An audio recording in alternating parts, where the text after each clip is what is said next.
আর হলে এদিকে আসো, এই যে 1 লাখ টাকা ক্যাশে দিতে আছে, ঠিক আছে? এই যে ক্যাশ 1 লক্ষ টাকা আছে, ঠিক আছে? আমার এক বন্ধু আসবে, বন্ধু আসলে টাকাটা ওকে দিয়ে দিবা। ওকে? আচ্ছা মহাজন, ঠিক আছে। ওকে রুহুল, এই যে ক্যাশ 1 লক্ষ টাকা আছে, ঠিক আছে? আমার বন্ধু আসবে, টাকাটা ওকে দিয়ে দিও। ওকে?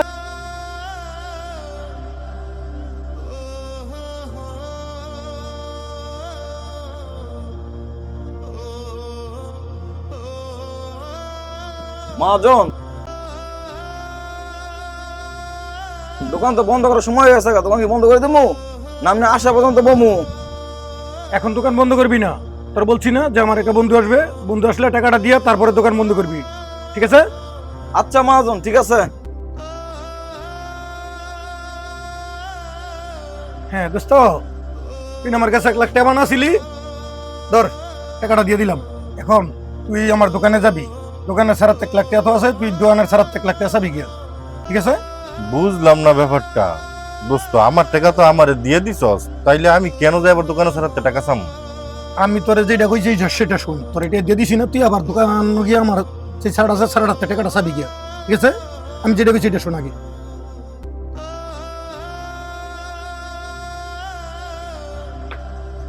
আই ছেলে, তোমার মহাজন আমার জন্য 1 লক্ষ টাকা রেখে গেছে, টাকাটা দাও। আচ্ছা আঙ্কেল, ঠিক আছে, আপনি বসেন, আমি দিতেছি।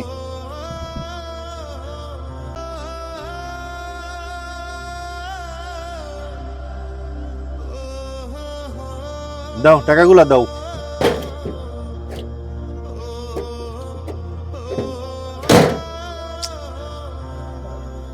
টাকাগুলো কু দাও টাকাগুলা দাও। এই তোমার না কইছি টাকাটা দিয়ে দিতে, টাকাটা দেও না এখনো?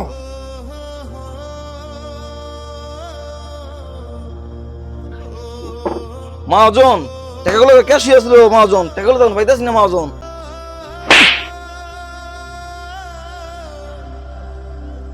তোরা আমি বারবার বলছিলাম টাকাটা ক্যাশে, টাকাটা আমার বন্ধুরে দিয়ে দিতে।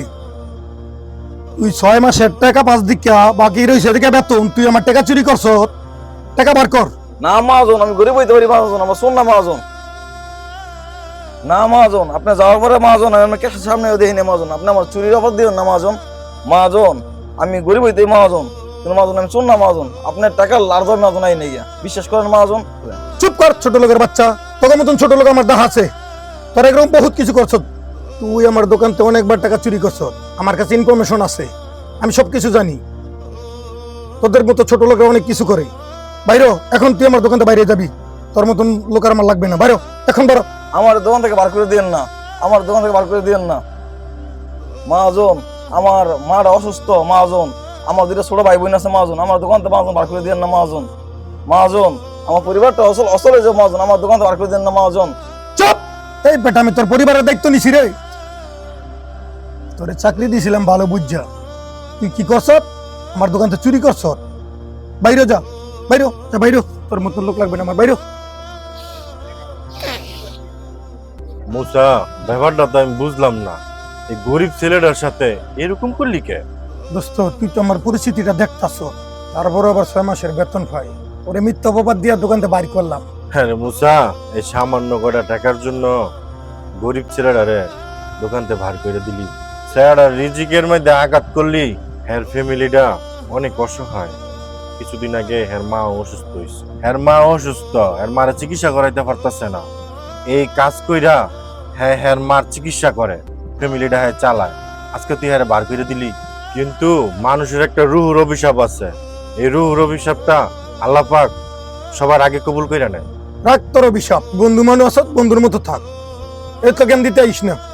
একটা কথা মনে রাখিস মুসা, এই ছেলেটা যখন কাজ না পাইয়া দাঁড়া দাঁড়ে ঘুরবো, তখন এই ছেলেটার অভিশাপ শুধু লাগবো না, এই হ্যার পুরা পরিবারটার অভিশাপ তার লাগবো, তুই ধ্বংস হয়ে যাবি, তুই ধ্বংস হয়ে যাবি। আসসালামু আলাইকুম। এই ভিডিওটাতে আমরা কি শিখলাম? অসহায় গরিব মানুষের নিজের স্বার্থের জন্য আঘাত করতে নেই। যদি আমাদের ভিডিওটা ভালো লেগে থাকে, লাইক কমেন্ট শেয়ার ফলো বাটনে একটা টিপ দিয়ে যাবেন। আল্লাহ হাফেজ।